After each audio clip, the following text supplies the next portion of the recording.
20 days ago, the United States and Israel launched the largest military operation in the Middle East since the Gulf War.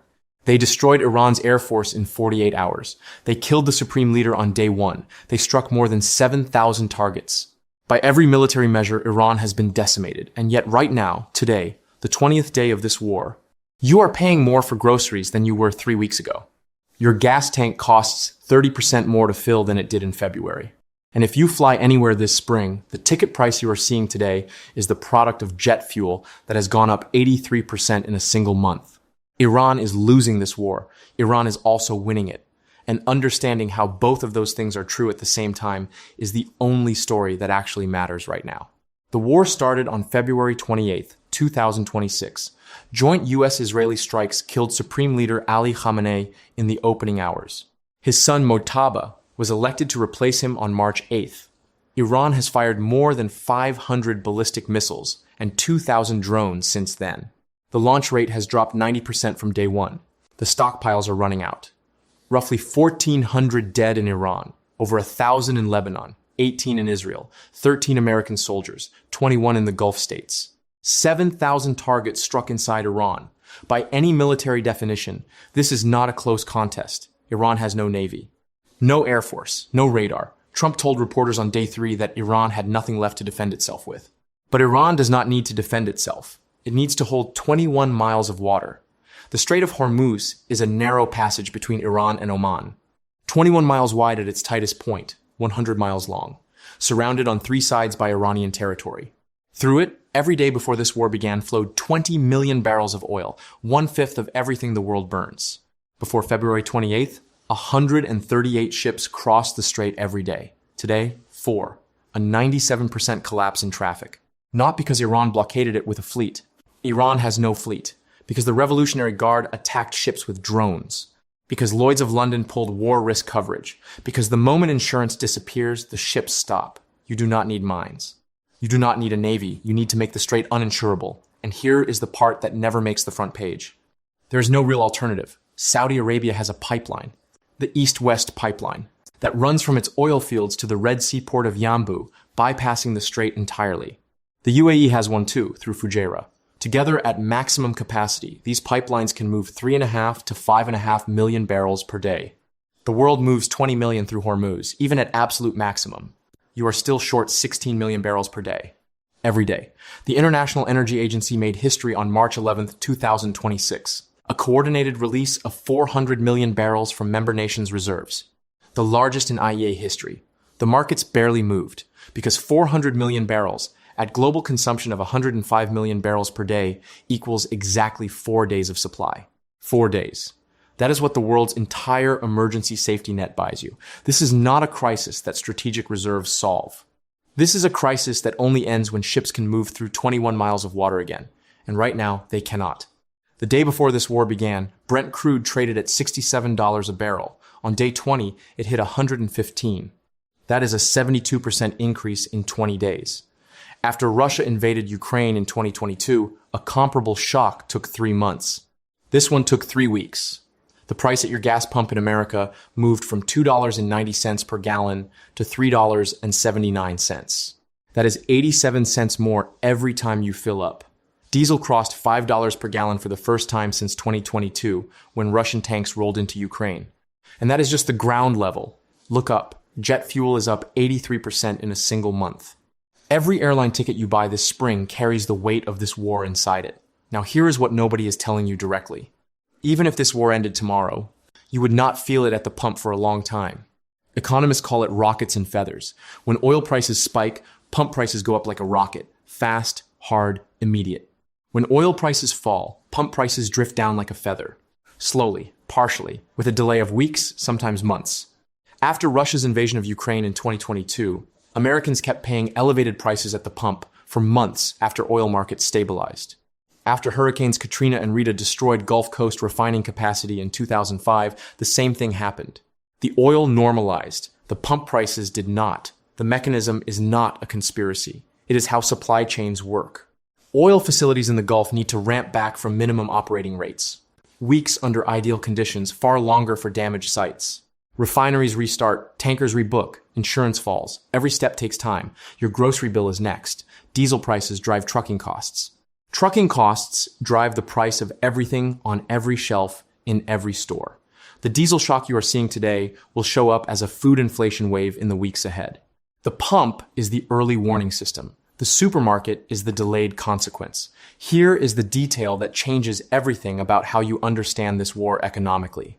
The United States imports approximately 2% of its total petroleum consumption through the Strait of Hormuz, 2%. The country that launched this war, the country whose military is doing the fighting, is nearly immune to the primary economic weapon Iran is deploying. Japan is not. Japan gets 90% of its oil from the Middle East. 95% of that volume moves through Hormuz. There is no plan B for Japan. There is no reroute. There is no backup. When the strait closes, Japan's lights start a countdown. South Korea gets 70% of its oil from the Middle East, and 95% of that transits the strait. South Korea launched a 100 trillion won market stabilization program, roughly $68 billion in the first week of the war, just to stop its financial markets from collapsing. Germany, France, the United Kingdom. None of them are Hormuz dependent for crude in the way Japan and South Korea are, but all of them get between 12 and 30% of their LNG and jet fuel through this passage. China gets a third of its oil through Hormuz. It has reserves and renewables that cushion the blow. But even China is scrambling. The economic architecture of this conflict is precise and brutal. The country that started the war absorbs roughly 2% of the direct energy disruption. Its closest treaty allies in Asia absorb between 70 and 90% of their oil supply through the waterway that is now functionally closed. America launched this war. America is nearly immune to its primary economic weapon. The pain did not go where the decision was made. Iran cannot beat the United States on a battlefield. Iran is not trying to. Iran's strategy is to raise the price of this war until the pressure to de-escalate becomes unbearable. Every day the strait is closed, Japan bleeds. South Korea bleeds. Europe bleeds. Pakistan faces power blackouts. Bangladesh, running a structural gas deficit of over 1,300 million cubic feet per day, faces catastrophe. These countries are not parties to this conflict. They did not vote for it. They are paying for it anyway.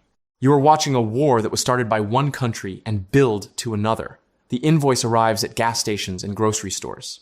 This is what economists call an asymmetric shock. The burden lands where the vulnerability is, not where the decision was made. What you see at the gas pump is the first wave. The second wave has not arrived yet, but it is already in motion. More than a third of all globally traded fertilizer passes through the Strait of Hormuz. Urea, the most widely traded nitrogen fertilizer on the planet, the compound that makes modern crop yields possible, moves through this passage in massive volumes from Qatar, Saudi Arabia, and Iran. On February 27, 2026, the day before the war began, a metric ton of urea at the port of New Orleans cost $516. 1 week into the war, it cost $683. That is a 32% increase in 7 days. Your fertilizer, your farmer's fertilizer, 1 week. Right now, in the third week of March, farmers across the American Midwest are making a decision that will determine what you pay for food in the fourth quarter of this year. Corn requires heavy nitrogen fertilizer at current ammonia prices, which have crossed $900 per ton. The cost per acre for a corn farmer has become prohibitive. USDA projections for March 2026 show corn plantings expected to drop by roughly 4.8 million acres. Those acres are shifting to soybeans, which fix their own nitrogen. The shift makes financial sense for the farmer. For the food supply, it means a corn deficit arriving in late 2026, which means higher livestock feed prices, higher ethanol prices, and a wave of food inflation that hits your grocery bill months after the oil shock hits your tank. Less corn, more expensive meat, more expensive bread. The planting decision being made right now in Iowa will show up as a price tag at your checkout in October. Farmers typically apply fertilizer in April and May. They order it in March. The mid-April deadline is now described as a hard cutoff. The supply chain may not meet. The South Carolina Farm Bureau president said publicly that farmers may not be able to finance planting their crop at all this season. This is the delayed fuse. Energy hits your wallet in week 1. Food hits your wallet in week 12. The Hormuz closure is not a single event. It is a sequence of consequences, each arriving on its own timeline, each compounding the one before it. On March 18, 2026, Israel struck the processing facilities at Asymmetric, the hub for Iran's South Pars gas field. South Pars supplies 70% of Iran's domestic gas. It is also the largest natural gas reserve on the planet. But here is what most people do not know. South Pars does not end at the Iranian maritime border. Under the waters of the Persian Gulf, the same geological formation continues on the Qatari side, where it is called the North Field. One reservoir, one rock, 51 trillion cubic meters of recoverable gas, divided by a maritime borderline on a map. Qatar's side, the North Field, underpins Ras Laffan, the world's largest LNG complex.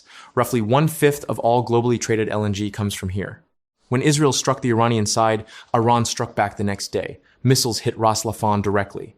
The CEO of Qatar Energy confirmed 2 of 14 LNG trains and 1 gas-to-liquid facility sustained extensive damage.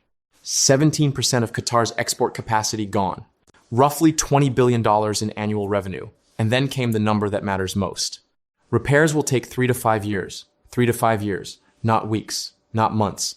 The Qatar Energy CEO stated this publicly to Reuters on March 19, 2026. Analysts at Wood Mackenzie confirmed that even after this war ends, even after Hormuz reopens, Qatar's LNG production will not return to full capacity for months at minimum, with the timeline of new projects at Northfield East and South now uncertain. Qatar hosts the largest American military base in the Middle East. Roughly 10,000 U.S. troops.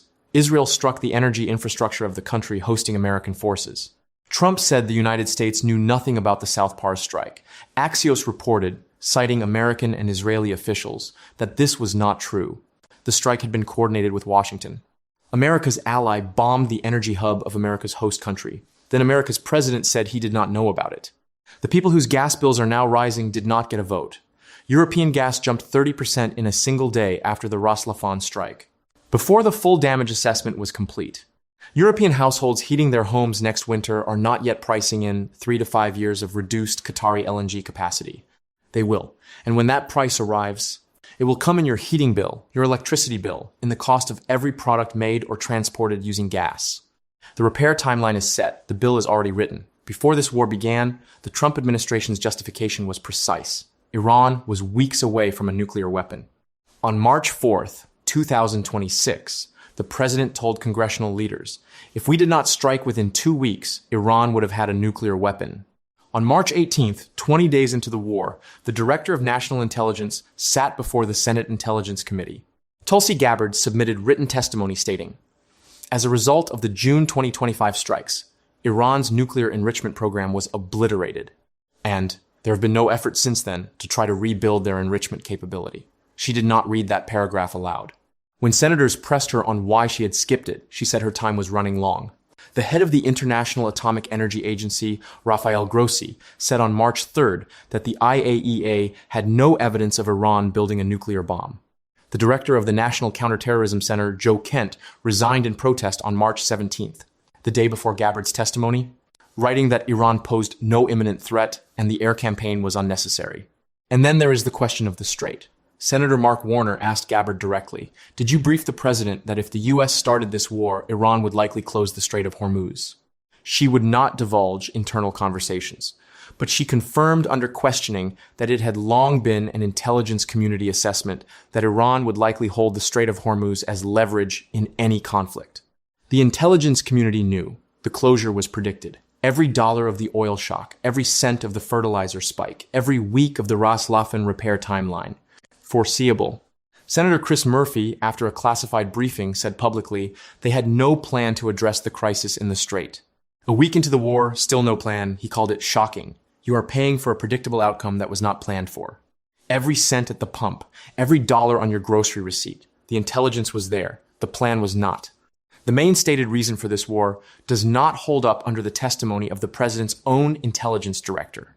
And the main economic consequence was known in advance. Donald Trump ran for president on one economic promise. I will lower the cost of living. Gas prices, grocery prices, the everyday bill families feel every week. Since February 28th, Americans have been paying an additional $300 million per day at the gas pump. Every day, $300 million. That is money leaving American wallets every 24 hours as a direct consequence of a war that the United States initiated. Gasoline hit $3.84 on March 18th, up from $2.92 a month earlier. Diesel crossed $5. That is the consumer side. Visible, immediate, felt every time you fill up. The institutional side is quieter. The Federal Reserve held rates steady, but revised its inflation forecast upward. The Fed's preferred gauge now projected at 2.7% for 2026, up from 2.4%. Powell told reporters higher oil prices will lift inflation, and it remains too soon to know how the conflict will affect growth and hiring. What Powell did not say is that this oil shock is not hitting everyone equally. Stanford economist Nicholas Bloom named it directly. The rise in energy prices acts as a regressive tax.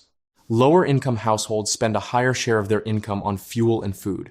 The K-shaped economy, the diverging economic fates of upper and lower-income Americans, is now being driven harder by this war. Higher earners barely feel the fuel spike. For a family living paycheck to paycheck, 87 cents more per gallon is not an abstraction. If you earn enough, this war is a news story. If you do not, it is a budget crisis. Same war, different reality. A Data for Progress poll in March found 53% of Americans oppose the war. 56% believe Israel benefits more than the U.S. 43% say they are less likely to support Republicans in the 2026 midterms. The cost of living promise and the war are now the same story, and the math is not going in the right direction. 3 scenarios, 3 futures, 1 common thread. In the first scenario, the war ends quickly. Ceasefire, political transition in Tehran, the strait reopens. Capital economics projects. Brent crude falls back toward $65 to $70 per barrel by the end of 2026. The fertilizer crisis eases, the rockets and feathers effect delays relief at the pump for a few months, but by autumn the worst is behind us. In the second scenario, the war continues for 3 months or more. Capital economics projects Brent at $150 per barrel. The Eurozone enters recession. Japan and South Korea face contraction. The Fed cannot cut rates. It may be forced to raise them, because the oil shock is pushing inflation higher at the same time the economy slows. Goldman Sachs revised its U.S. recession probability upward by 5 percentage points. Oxford Economics modeled oil at $140 and found it would push Japan, the UK, and the Eurozone into contraction and create an economic standstill in the United States. But here is the third scenario, the one that exists regardless of how either of the first two resolves. Ras Laffan needs 3 to 5 years to repair. Qatar supplies 20% of the world's LNG. That capacity is damaged and will stay damaged long after any ceasefire, long after the strait reopens. The damage is already locked in. Europe will heat its homes next winter on a global gas market that is permanently tighter than it was on February 27th. Gas prices will stay elevated not because of the war, but because of what the war already broke. Iran lost this war on the battlefield. It destroyed one of the world's most critical energy facilities on its way out. And the bill for that will arrive in your energy statement every month for the next several years. Before you decide what to do with this information, there are a few things worth understanding about how this mechanism connects to decisions already in front of you. This is not a personal recommendation. Every situation is different, and what follows is educational context only. 3 mechanisms from this script have direct historical precedent in how they affect household finances. First, supply-driven oil shocks historically produce durable inflation, not temporary spikes. According to Federal Reserve research, the energy price surge following the 1973 OPEC embargo took nearly a decade to fully unwind. The current shock is supply-driven. The Strait of Hormuz is physically obstructed. The Federal Reserve's own March 2026 projections show core PCE inflation at 2.7%, revised upward from 2.4%. Assets whose real returns erode under sustained inflation. Long-duration fixed instruments, cash and low-yield accounts, have historically underperformed during comparable supply shock episodes, according to BIS research on commodity shock transmission. Second, energy cost pass-through to food is well documented and delayed. According to the International Food Policy Research Institute, energy represents roughly half the total retail food bill. The current diesel shock will transmit to grocery prices over a 6 to 12-week lag. Households with emergency savings buffers have historically absorbed these waves with less disruption than those without. Third, gold has historically preserved purchasing power during supply-driven inflationary episodes. According to World Gold Council data covering the 1973 oil crisis and the 1979 energy shock, gold appreciated significantly in real terms during both events. Whether that pattern repeats depends on variables no one can know today. The question worth sitting with is not what to do right now. It is whether your financial position was built for a world where energy prices normalize in weeks, or one where they stay elevated for years.